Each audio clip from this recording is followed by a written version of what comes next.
Saya ditugaskan pemerintah Indonesia saat itu untuk jadi petugas haji di Mekah. Saya telepon ibu saya. Saya bilang, Ma, saya insya Allah akan haji 2010. Saya telepon Februari saat itu.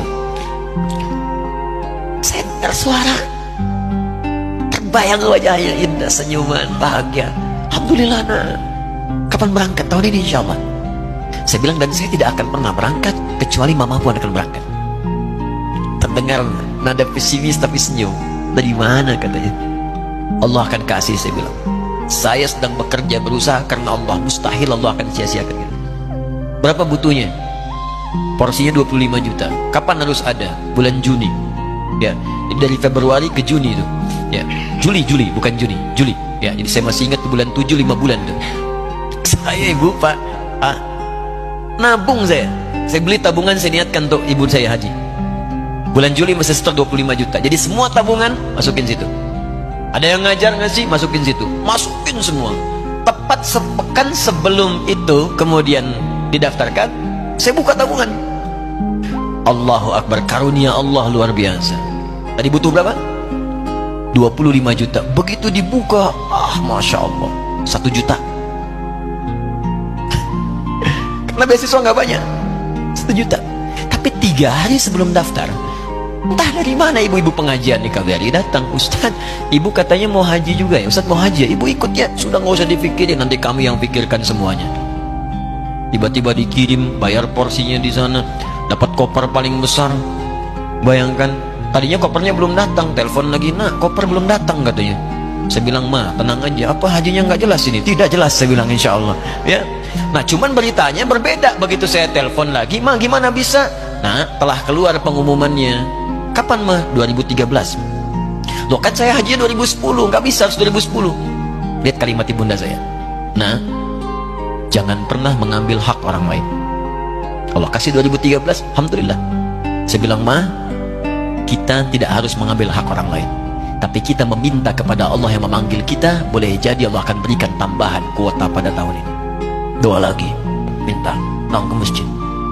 Tiba-tiba ada sidang oki di Istanbul saat itu, keputusan 1.000. Setiap ada 1.000 muslim, 1 kuotanya. Saat itu Indonesia dapat tambahan 22.000, termasuk ibu saya ada di situ.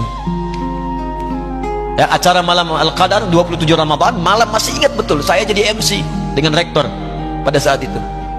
Saya nggak pernah bawa handphone, tiba-tiba handphone itu saya bawa. Berbunyi kemudian telepon itu. Saya minta pada rektor izin, saya angkat dulu. Diperkenankan.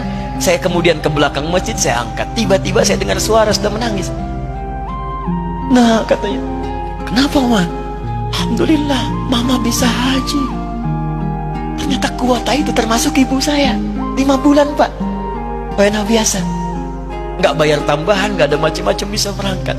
Begitu saya berangkat duluan, saya tungguin betul di apartemennya, di maktabnya sampai datang. Begitu sudah datang, saya nggak sapa. Saya lihat dari jauh. Bahagianya saya bisa mengganti pakaian tadi yang lusuh dengan kain ihram. Saya perhatikan, saya ikuti dari belakang. Di lift, saya ikuti. Di jalan, saya ikuti. Begitu sampai Masjidil Haram, saya gandeng tangannya. Ma, kita sama-sama. Labbaik Allahumma labbaik. Labbaik la syarika laka labbaik. Saya tawaf, saya gandeng ibu saya lindungi supaya dapat kenikmatan dalam tawafnya.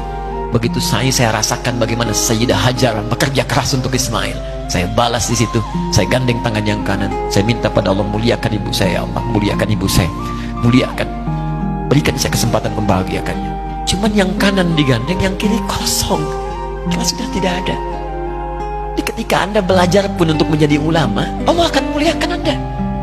Orang tua Anda akan dapat bagiannya.